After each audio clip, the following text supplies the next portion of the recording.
নির্বাচনে চাকসুতে ইসলামী ছাত্র শিবির বিপুলভাবে বিজয় লাভ করেছে। জাহাঙ্গীরনগর বিশ্ববিদ্যালয়ের একই অবস্থা, অন্য বিশ্ববিদ্যালয়গুলো আলহামদুলিল্লাহ একই ধারা অব্যাহত থাকবে। আমরা আজকে মিরসরাইতে কাজ করছি জনগণকে কথা বোঝানোর জন্য। বাংলাদেশ জামাত ইসলামী অসহায় মানুষের মুখে হাসি ফোটানোর জন্য, বাংলাদেশ জামাত ইসলামী তার নির্যাতিত কর্মীদের পাশে দাঁড়ানোর জন্য, বাংলাদেশ জামাত ইসলামী এদেশের সত্যিকার অর্থে আইনের শাসন প্রতিষ্ঠার জন্য এখন জনগণকে ঐক্যবদ্ধ করছে। তাই আজকের প্রত্যেকটা মানুষের কাছে আমাদের বসতে হবে এই নির্যাতিত, এই নিষ্পেষিত সংগঠনকে আরো কিভাবে সম্মানিত করা যায় সে রাস্তা আমাদের খুঁজে বের করতে হবে। শুধুমাত্র একটু ডাকসুতে আমরা সন্তুষ্ট থাকবো না, শুধুমাত্র মিরসরাইতে বিজয় লাভ করে আমরা সন্তুষ্ট থাকবো না, আমাদের বাংলাদেশের অধিকাংশ আসনে জামাত ইসলামীকে বিজয় করার মধ্য দিয়ে বাংলাদেশে কমপ্লিটলি একটি পরিপূর্ণ আইনের শাসন প্রতিষ্ঠার পথ সুগম করতে হবে।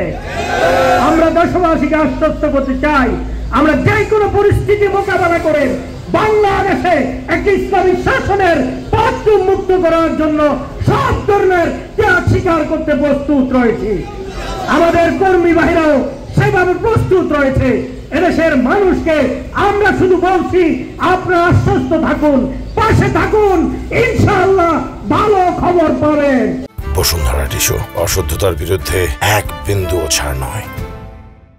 মনে রাখবেন, এদেশের মানুষ রক্ত দিয়েছেন, জীবন দিয়েছেন, শাহাদাত বরণ করেছেন, পঙ্গু হয়েছেন, মাসের পর মাস, বছরের পর বছর কারাগারে ছিল।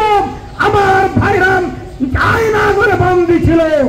আজকে সেখান থেকে এখন যারা বেরিয়ে এসেছে তারা বাঘের চেয়েও শক্তিশালী ভূমিকা রাখতে পারবে, শিয়ার মতো তার চেয়ে শক্তিশালী গর্জন করতে পারবে। মনে রাখবেন, আমাদের এই কর্মী বাহিনী এতদিন আপনারা ছিলেননি, কাদের উপর নির্যাতন চালিয়েছেন। আমি বারবার বলছি, যাদেরকে গুলি চালালে হাসি মুখে গ্রহণ করে নেয়, কারাগার থেকে বের হয়ে, জেলখানা থেকে বের হয়ে মিছিলের সারিতে সামিল হয়ে যায়, আহত নিহত হওয়ার পরেও পরিবারগুলো নিশ্চয় হয় না, এমন দলকে দাবিয়ে রাখা যাবে না। বাংলাদেশের প্রতিটি মানুষের কাছে কাছে আমাদের এই মেসেজ আজ পৌঁছে গিয়েছে।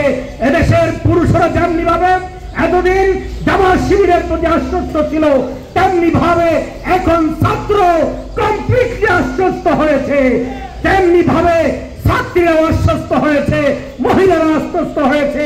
মজার ব্যাপার হলো, যখন হিন্দুরা মুসলিমরা জামাতকে সমর্থন করা শুরু করেছে, এক শ্রেণীর মানুষের গায়ের জ্বালা হয়ে গিয়েছে। আমি আহ্বান জানাতে চাই, মিরসরাইয়ের প্রত্যেকটা মুসলিম এখন থেকে নিরাপদ থাকবে ইনশাআল্লাহ।